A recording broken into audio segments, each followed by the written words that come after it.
Hotel Mumbai is a five-star Hotel California of our very worst nightmares.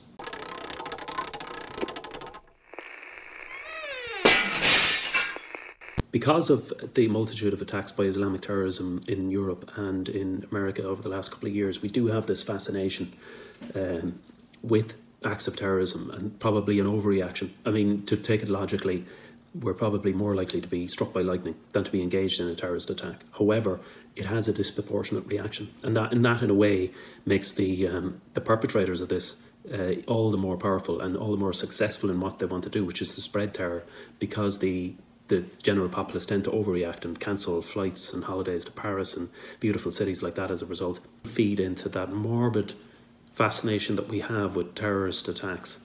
Certainly isn't any glamorizing of the violence or the perpetrators of the attacks, and the director just puts it straight up, the horror and also the heroism that confronts it. Quentin Tarantino's Once Upon a Time in America was gratuitously violent, certainly in the last 10%. You could take that with a pinch of salt, in that it is essentially completely fake, and in that case very contrived and ruined the film, in my opinion. However, the violence in Hotel Mumbai is brutal, it's indiscriminate, it's totally remorseless, and the worst part of it is that you know it's based on fact, and it's very closely aligned with the actual facts of the terrorist attack that did take place. That makes the film all the more brutal and all the more arresting and all the more disturbing. This is a film that is very hard-hitting, not for the faint-hearted, in that you are witnessing extreme violence close-up of characters with whom we've developed a bond with.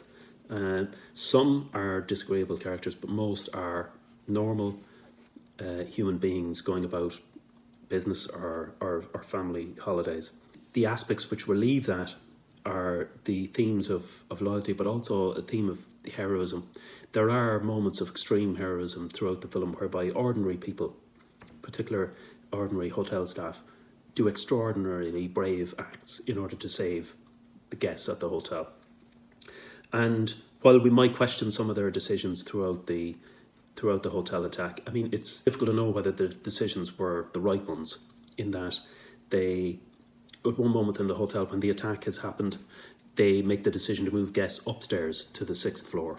And you do kind of wonder whether moving upwards throughout the hotel might have been the right decision, rather than trying to go downwards towards the basement, where obviously escape exits might have been more accessible. So the Islamic terrorists that engage in these attacks throughout Mumbai are as cold-hearted as can possibly be.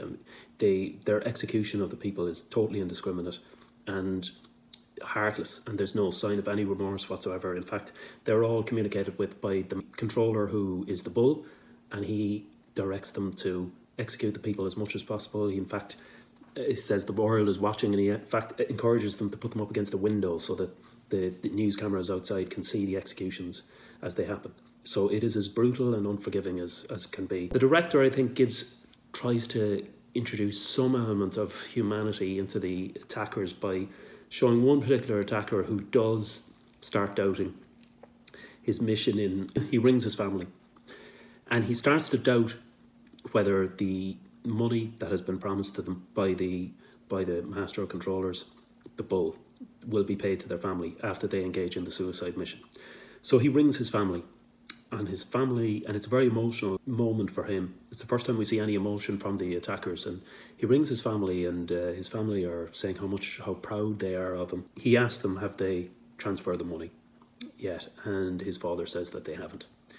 And it's clear, or certainly suggested, that nothing will be transferred to the parents, that they will not be compensated for this grotesque blood sacrifice that they're about to engage. One of the perhaps sub-themes of this film is loyalty. And in this case, it's a tremendous loyalty to a particular job or to a vocation. Employees in the Hotel Mumbai utter chaos outside in India. When the terrorists arrive on the beach is completely polluted, plastic everywhere, and it's a scene of total and utter environmental and societal chaos as they go through the city planning their terrorist attack. Real sense of claustrophobia as they go into the train station, and there's thousands of commuters pushing past them.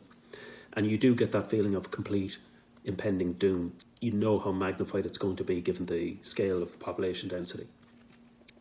So there's this total chaos between what's going on outside in the real world in the city of Mumbai, and then internally inside in the Hotel Mumbai, this 5-star or possibly even more than 5-star hotel. There's this surreal air of luxury, of completely over the top expectations. For instance, the one particular guest wants the bath temperature at 38 degrees Celsius, and they continually measure that temperature to make sure that that's maintained. The mantra that the hotel staff adopt is that the guest is God, that the customer is king, but the guest is God sounds like a really intense, in some cases guests who, in the case of the Russian billionaire, are particularly despicable people who don't pay any respect towards the hotel staff and are ever demanding and not grateful in any way. So that sub-theme is there of intense loyalty towards the job. And when the terrorist attack hits the hotel, the head of the kitchen gathers his staff around and says, "I understand, anybody who wants to leave, there's the door." And the vast majority of the staff stay, and these staff are true heroes, which subsequently saved the lives of countless numbers of people. Other examples of heroism are the local Mumbai police, who it's quite clear are very poorly equipped, and perhaps don't have any training in grappling with such a particularly difficult challenge.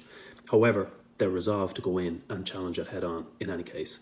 And we see them up against the attackers who have grenades, who have automatic machine guns, and they are brandishing pistols, and they're counting their bullets. In one case, I think they have 6 bullets left, and they still charge in to try and confront the attackers. So they are particularly heroic, and it's only until the very end that the special forces from the capital of India arrive in New Delhi. And it's particularly frustrating how long it takes for them to arrive. The terrorist attackers are seen as being extremely cold-hearted, and the way they dispatch their victims it's as if there is absolutely no emotion.